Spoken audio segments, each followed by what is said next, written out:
Hey there, this is Chad from Zombie Fight Shark. Welcome to episode 3 of the COMPLEX-1 complete walkthrough series in Reason. In episode 0, we covered the basics of synthesis. We talked about the performance bar across the top of COMPLEX-1, and then in the last episode we talked about oscillators 1 and 2, or the complex oscillator, as it's referred to.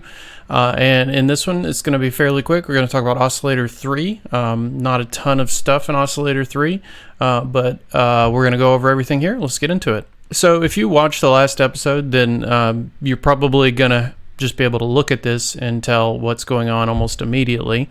So I have reset this to the default initiate patch. And you can see it leaves out that particular oscillator in that patch. So let's get rid of this guy. Let's go ahead and just route the oscillator over here. And you probably noticed immediately that as I'm playing, everything is the same pitch.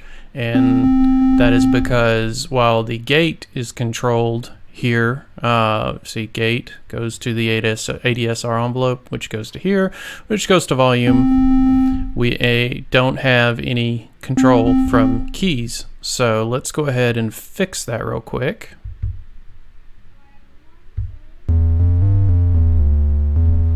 There we go. Perfect. So you'll notice we have this big old pitch knob right here, which is for your kind of rough control of pitch.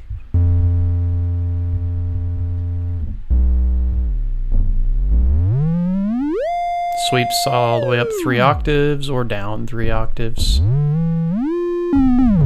So, nifty. Good to know how to use that. And then I have routed key 1, which is keyboard, to control my pitch here, which you can see is Oscillator 3 pitch amount 1.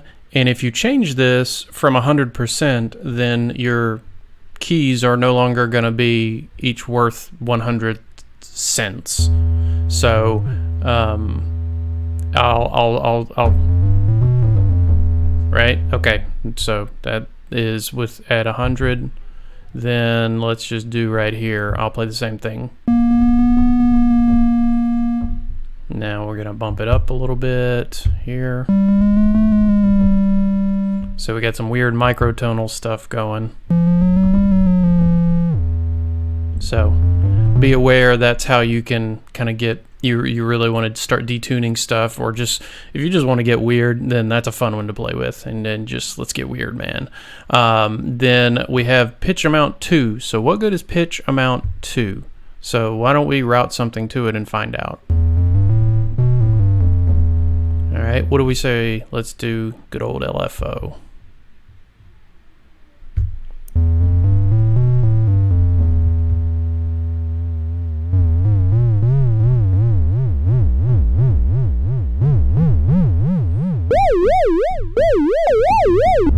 So I'm playing on my keyboard, but the LFO is changing the pitch as I'm playing. So that's what one, that's one way you can manipulate your second pitch amount.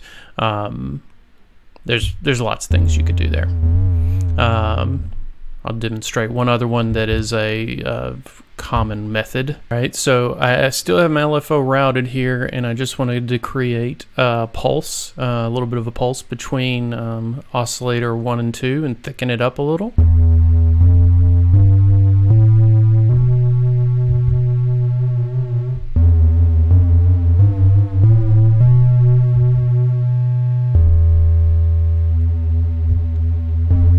So that's one way to do it. We've run out the complex oscillator mix over here to the mixer, and then Oscillator 3, we've run it in here, and we just have a little bit of fluctuation in that pitch when you combine them in that way.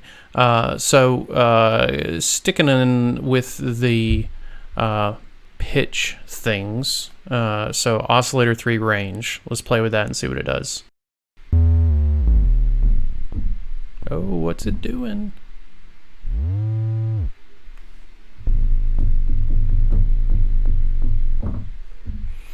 So when I play a super low note, You look in the bottom right hand corner and it's like oscillating slowly.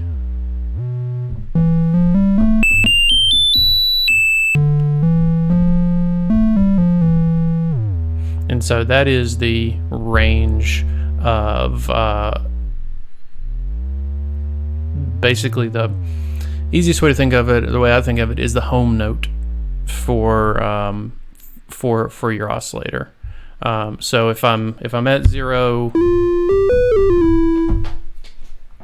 then C on the middle of the keyboard is the tone and the pitch I would expect. But you can also get it out of tune this way. So we'll reroute our other oscillator so you can hear it be out of tune.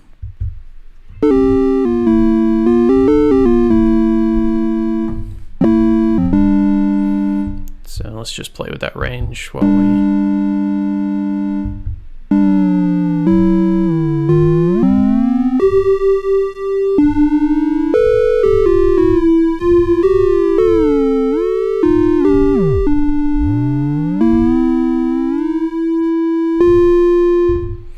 So there you go.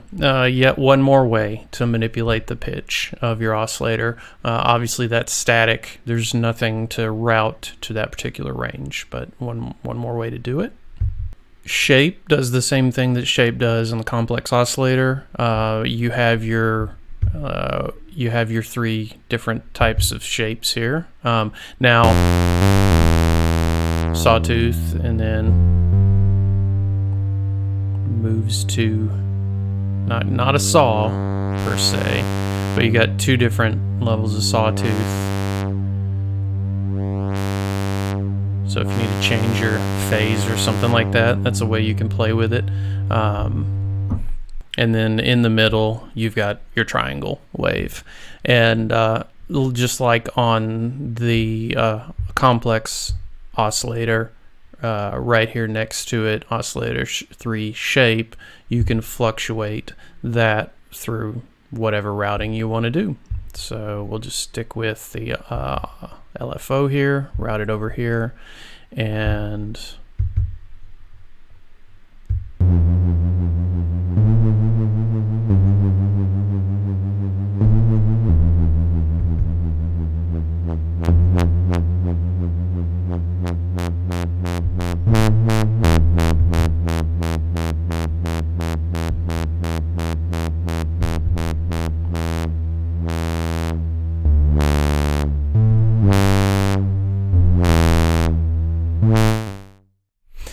that's it for Oscillator 3.